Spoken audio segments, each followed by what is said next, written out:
This is not the normal kind of video I usually do with face cam only and all that. Probably very little editing. I don't even know how it's going to be later on when I mess with it. But we're going to talk about some light novels. I buy light novels sometimes, I buy manga sometimes. I'll try them out, check them out. Sometimes there's stuff that I've seen animes of and I just want to see the source material. Sometimes they're entirely new to me or have animes and stuff that I haven't watched yet, but I want to read the sources first for whatever reason. Sometimes they're just completely new. I don't have a huge collection yet, still very small. We're going to be talking about 3 specific books that I picked up recently and finished reading within the past 2 weeks. I'm gonna fuck up all these names. Yoshikazu Takeuchi's Perfect Blue, which became a very, very popular, very successful anime movie. This is the light novel it's based on, Complete Metamorphosis. The other one was I Want to Eat Your Pancreas by Yoru Sumino.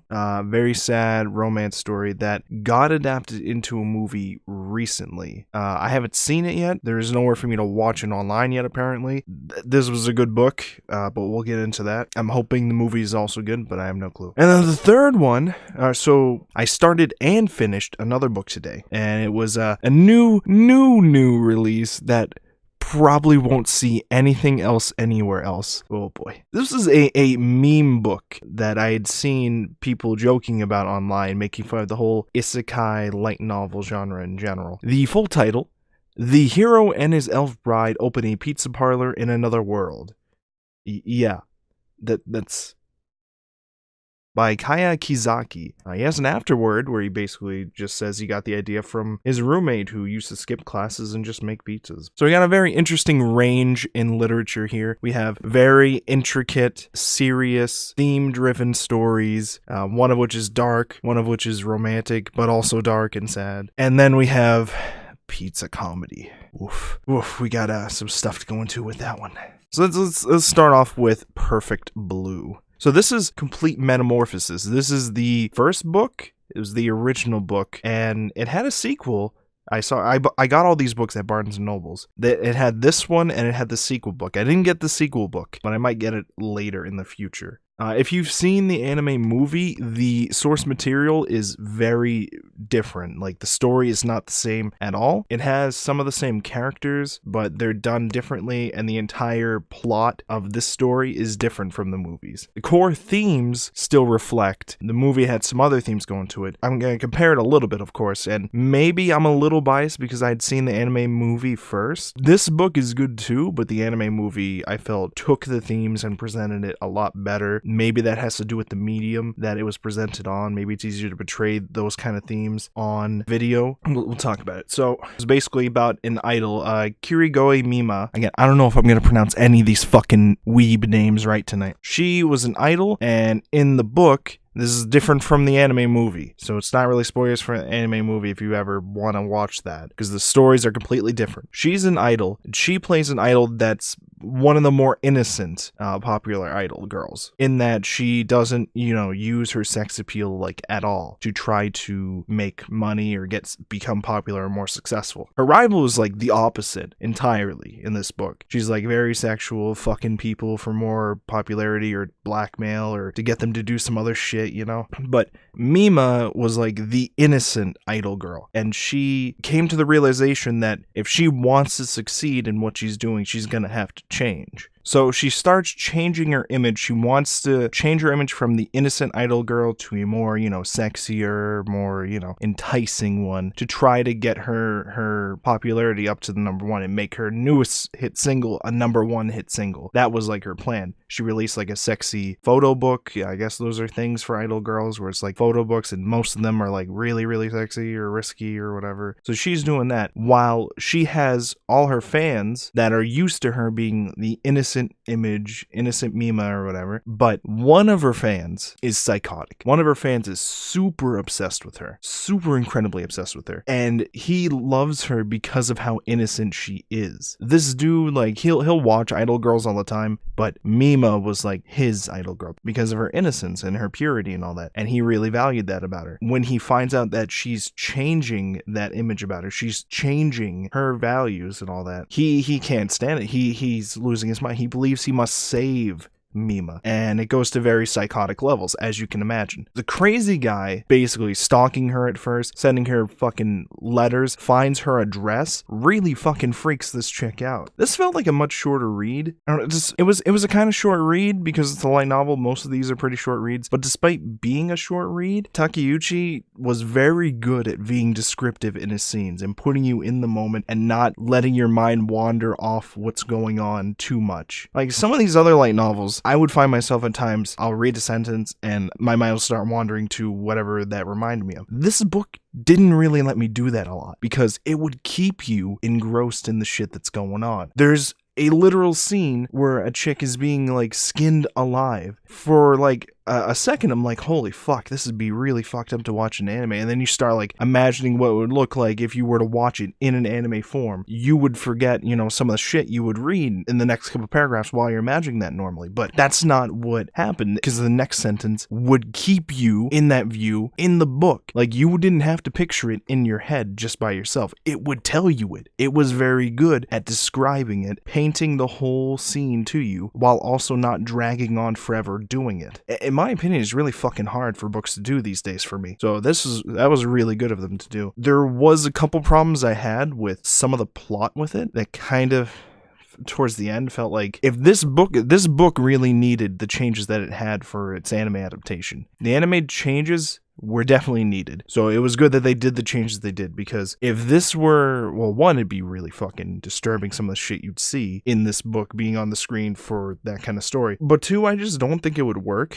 The stalker fan of Mima basically wants to try to save her by cutting off all of his skin and then cutting off all of Mima's skin and then applying her skin to his body. That's like his idea on how to make her pure and innocent, because he believes with her skin, using his body, he can protect Mima forever by keeping her innocent and pure, despite the fact that Mima's changing. You know, he doesn't grasp he's not handling the idea of Mima changing at all well. So he decides to take that upon himself to try to stop that, to save her, he believes. So that's why it's called complete metamorphosis, because that kind of stuff. Because the main central themes involve changing and the fear of changing and what happens when other people fear change, and the whole theme of changing your own core beliefs, changing your outside appearance. Will it really change anything? Just a whole bunch of really, really like good stuff going on here with themes for it. It's got the big tone of like big popular celebrities being stalked, or like trauma or the drama they have to go through themselves, either from stalker fans or from the pressure of being in the industry or in the public eye, or rivalries, like her rival is trying to blackmail her into shit or whatever, trying to like ruin her career by sleeping with people to like get dirt on her and shit. And I think Takeuchi's second book of this, I think I read the synopsis of it. It was basically the idols were forced to compete with each other, or celebrities were forced to fight each other to the death for people's entertainment. I don't remember. I'd only seen the synopsis of it a little bit while I was there at the store, so maybe I'll have to look it up later. But his works are good, so I definitely want to check that out next at some point. Perfect Blue, if you haven't seen the anime movie, the movie's very different. It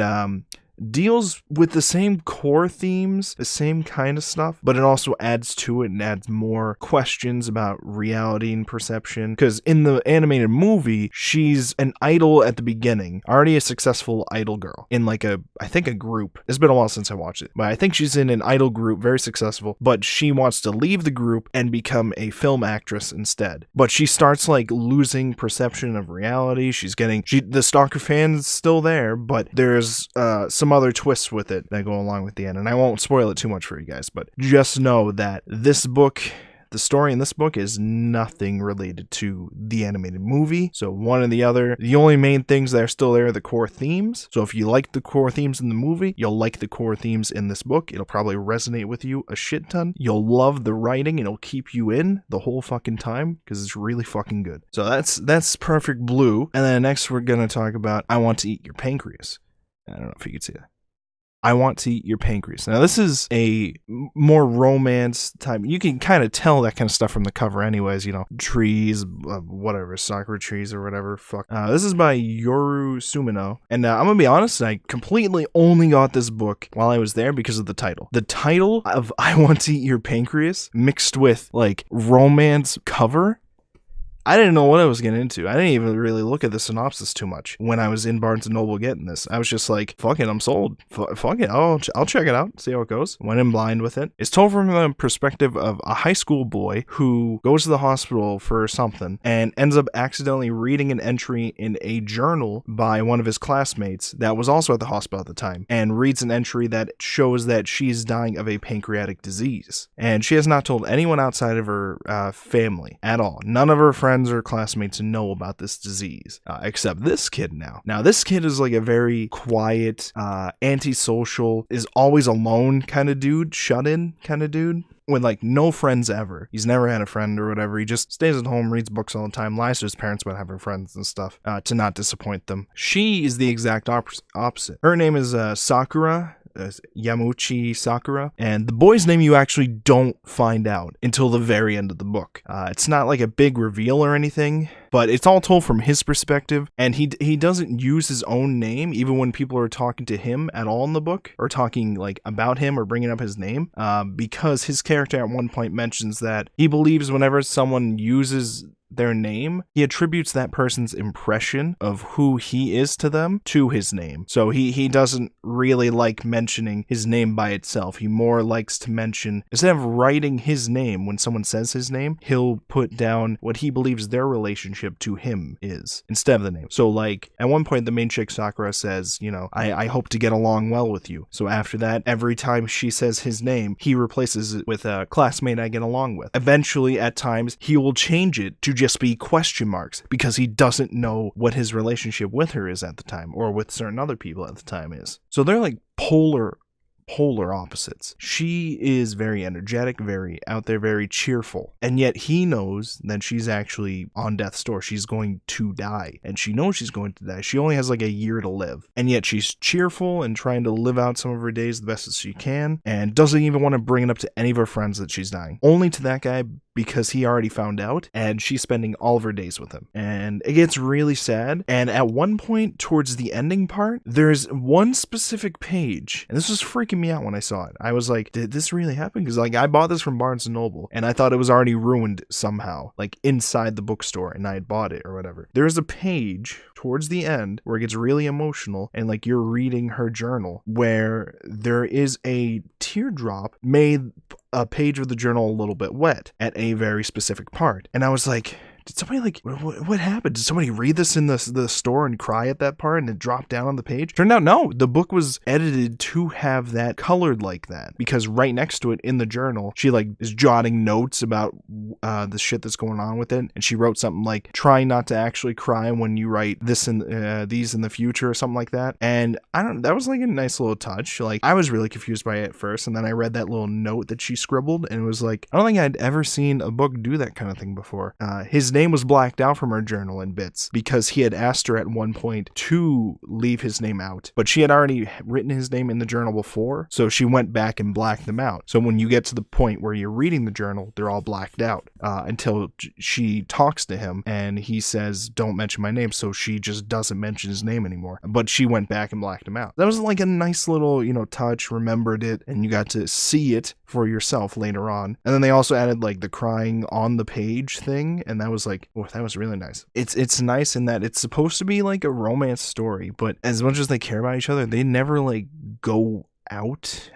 Like it's heavily hinted that they like each other really much and want to be in a relationship, kinda. They know because she's going to die that like they don't really want that to happen. No matter how strong their feelings are, they don't want it to happen because they know she's gonna pass away, and they already know they're close friends anyways, pretty much. Well, not really. They don't really say they're friends, or like they know each other. They're very close. They don't know how to summarize their own relationship to each other, but they know they care about each other. Some of the scenes were kind of drawn out to me. Like they'll go to like restaurants and stuff, and they'll have like nice little back and forths in the dialogue with each other, but it'll be a lot of like paragraphs describing the food and stuff, and I never really cared about that kind of shit. Oh yeah, and the big thing, the question of why the title I Want to Eat Your Pancreas, and you're thinking, all right, well it's a romance thing, so obviously it's an out of context quote that's something like emotional between them. and she's dying of a pancreatic disease, so maybe it has to, deal with that, of course. And it does. Towards the beginning of the book, she mentions this idea that some other cultures have, that when something's wrong with your body, you would eat the organ of like an animal that would be like the organ that you're having a problem with, and they believe that would cure that organ. If you eat something else's organ that's like healthy, it would help fix your organ. So, she would joke around all the time about her death and dying in general. They were like lighthearted about that kind of stuff, back and forth about it. So she brought up the idea of, I want to eat your pancreas because like your pancreas is healthy and whatever, and I'm dying. So that'd be a little heartfelt sacrifice or something like that, I guess, if they wanted to do it or whatever. They don't do that kind of, this isn't Perfect Blue. That kind of shit wouldn't happen here. Maybe in Perfect Blue. Maybe if Takeuchi wrote this, that shit would actually happen. Sumino did a really nice job. There's a best friend of the girl who doesn't understand why this boy is hanging out with her, because she is like her best friend. She's like the dying girl's best friend, but she doesn't even know that she's dying because she doesn't want to tell him. So she doesn't understand why she's hanging out with this boy anymore. She's like, you guys are going out, aren't you? I don't even, like this boy, this guy's like a loser. Nobody fucking knows him. Why are you going out with him? He's like really weird or whatever. She doesn't understand that they're not really like going out. They're just like trying to make them, because she only wants to hang out with him, because if she told any of her friends that she's dying, they wouldn't treat her normally. And the thing about the main character is he treats her normal. Even though he knows that she's dying, he'll hang out with her and treat her normally and give her a different perspective on life, because she was always cheerful out there putting up like a big front. She even admits that at some point, that she is very dependent on being with other people to be happy, and yet the main character is content with just being alone. So she wanted to learn from that, while the main character also wants to learn from Sakura about being with people and like making friends and connections and all that. So it was really well made, and apparently there's an animated movie based on it now, so I gotta check that out whenever it's out. Alright, and lastly, we have The Hero and His Elf Bride Open Up a Pizza Parlor in Another World by Kizaki. Now, this was the quickest read out of all of these, because usually light novels are pretty easy reads, but you can kind of tell from like their sizing that one's kind of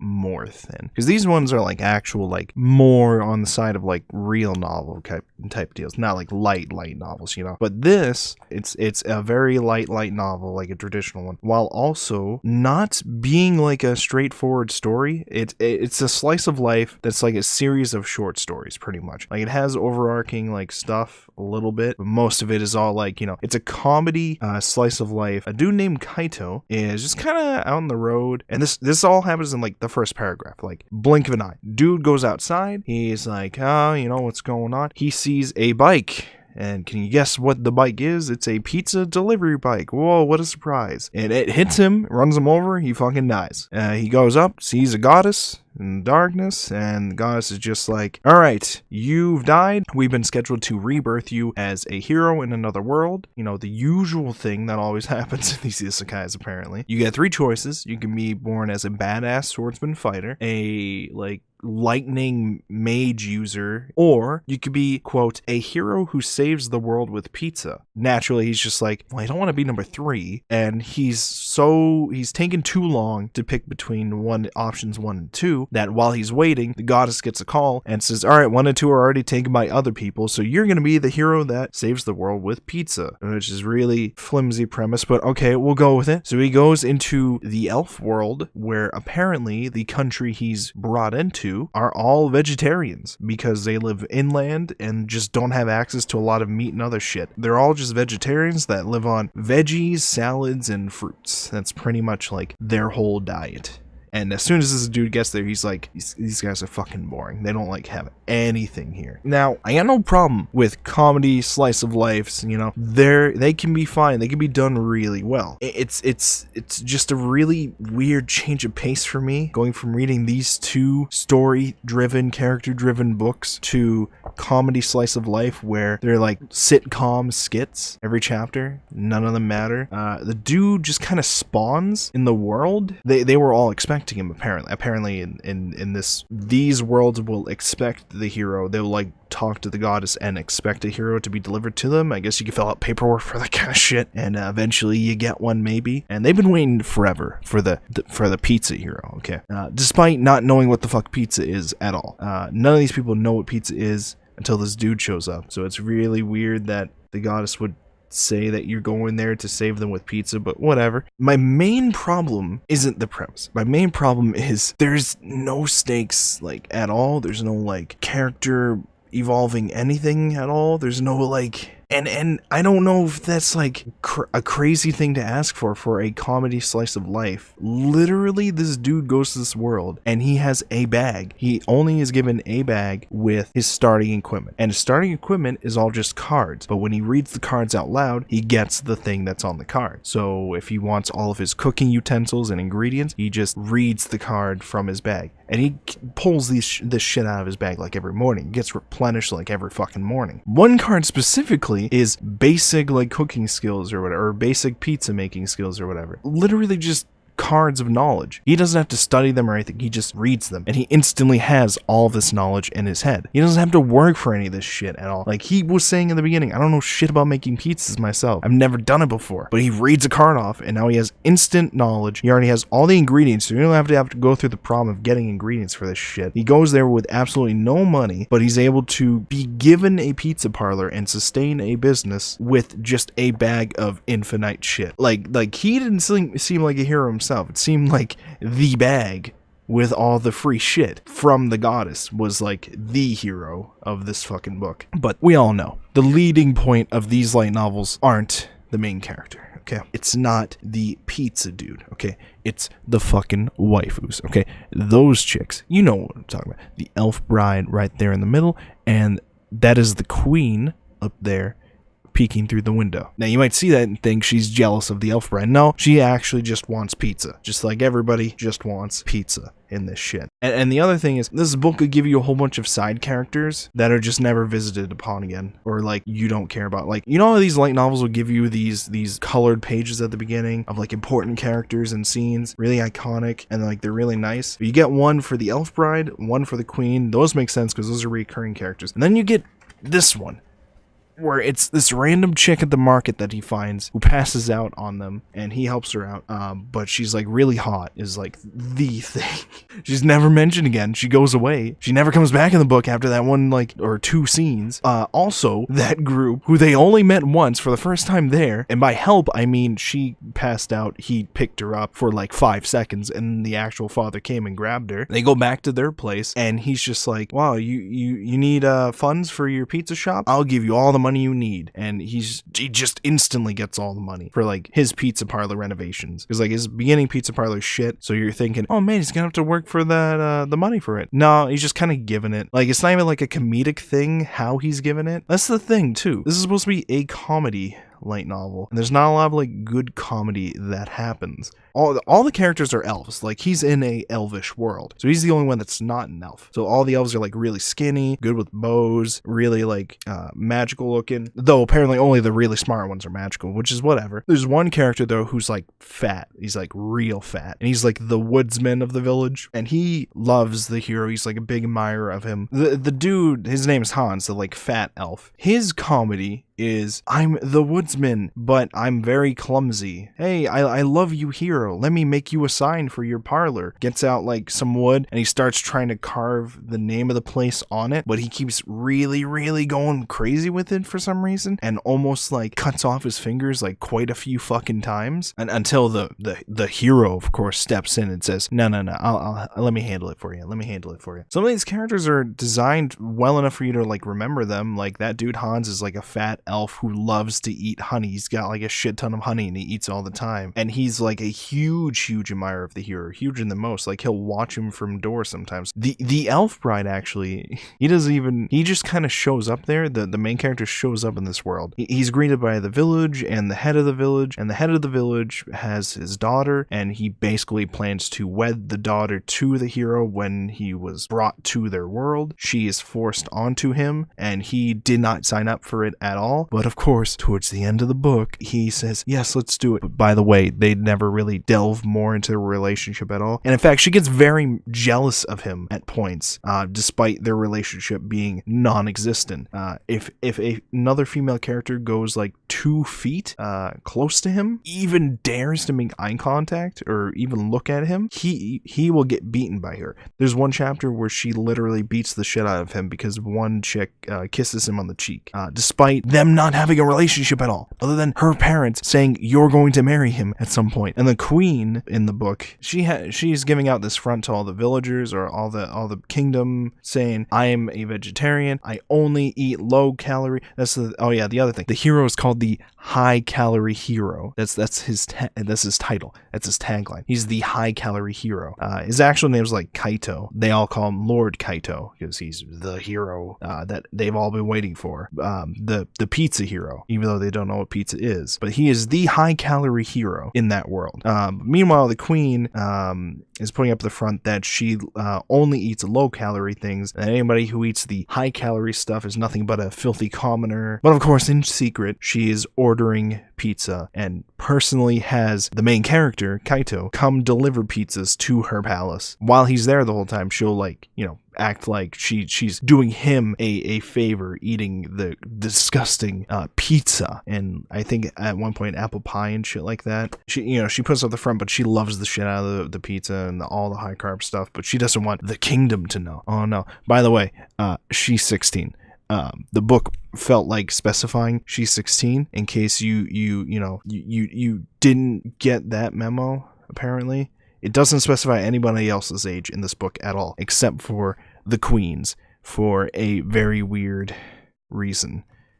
I can't imagine why. Like, the art for the book is really well, for like the ones that you see, but I guess those are like true in like almost every case with light novels, at least for the ones I've read. The art's always fine. It's just the content that's usually shit. I don't know. This could have been handled a lot better. This premise, I feel, could have landed huge if it was done well, but it wasn't. It's this dude that hangs out, and just because he makes pizza, people love him. He does not work hard to make the pizza. He just spawns it into existence, or spawns the ingredients into existence, and just kind of uses his free knowledge he was given for no reason, didn't have to work for it all, and I don't know, people love him. I don't know. Is it trying to be relatable to readers, saying if you make pizza, people will love you? I don't know. He makes like two types of pizzas mainly, marinara and margarita pizzas. That's pretty much his deal. He only knows like two. Eventually he makes like some other stuff, like he'll mix ingredients from that world in. Like at one point he makes a kraken pizza, and like that was cool. Towards the end you think he's gonna make like a dragon pizza, but turns out like they become friends with the dragon. There's like a dragon that lives near the village, and they're all like, the villagers don't know how to handle a dragon, so they think if the dragon ever comes to their village, they'll just like bang pots and shit at it to scare it away. They have no clue how to deal with the dragon. So the dragon comes to the village, and he's like, oh fuck, he's gonna kill, oh no, he's going for the woodsman, oh no, he's gonna kill him. No, it turns out the dragon's just hungry, only following that guy for his honey, because that dude eats honey all the time. So what does the hero do? He brings the dragon a pizza, and the day is saved, and the dragon brings him a golden sword the next day, and he's rich now, I guess, and brings him some more fucking pizza. This could have been done a lot better. This would have made like a great parody isekai, I feel. Like Konosuba is a really good parody isekai. This would have made a great parody isekai too if it was handled more story-wise and not like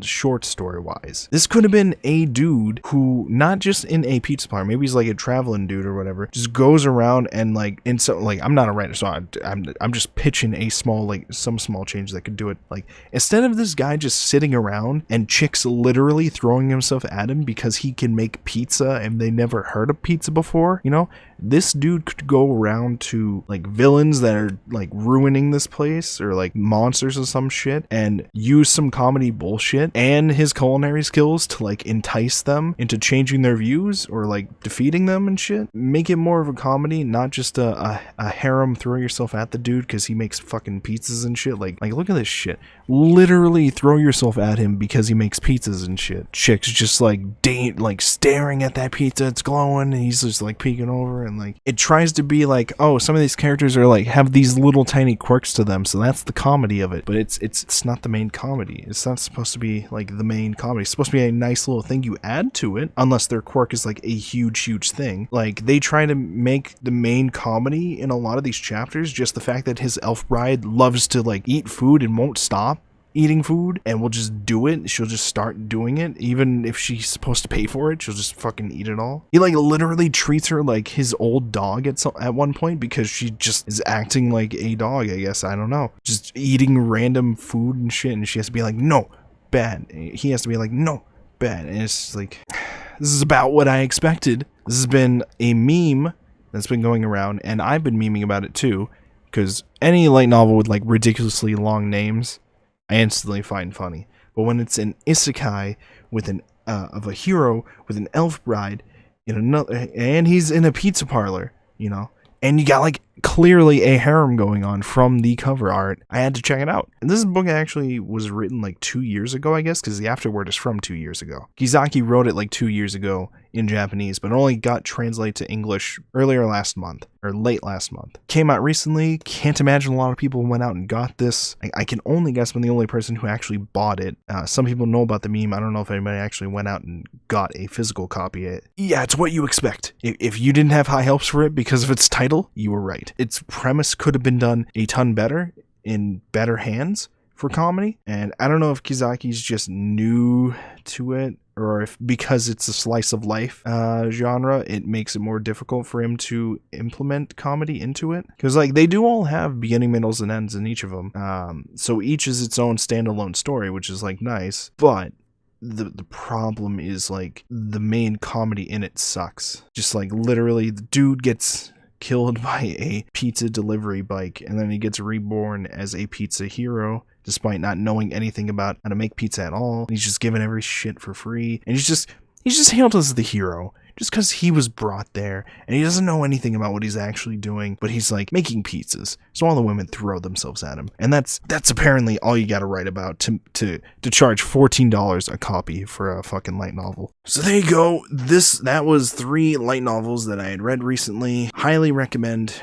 Perfect Blue, Complete Metamorphosis, and I Want to Eat Your Pancreas. This has a movie that came out recently. I haven't seen it yet. You probably should. I hope I get to it at some point, and I hope that it's good, because if it is, then it's going to go really well. Don't bother with this. Don't bother.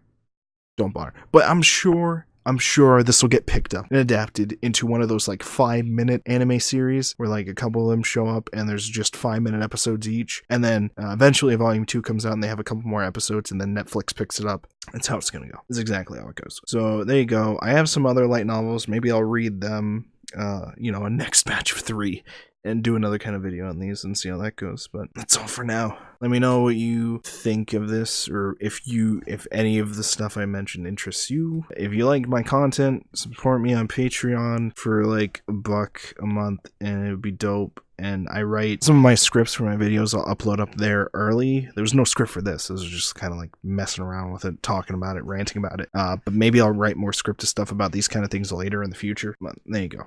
How do you end a video? Since I was a young man, I've had this plan to stand in Japan as some type of ninja picture, living like a Christian scripture.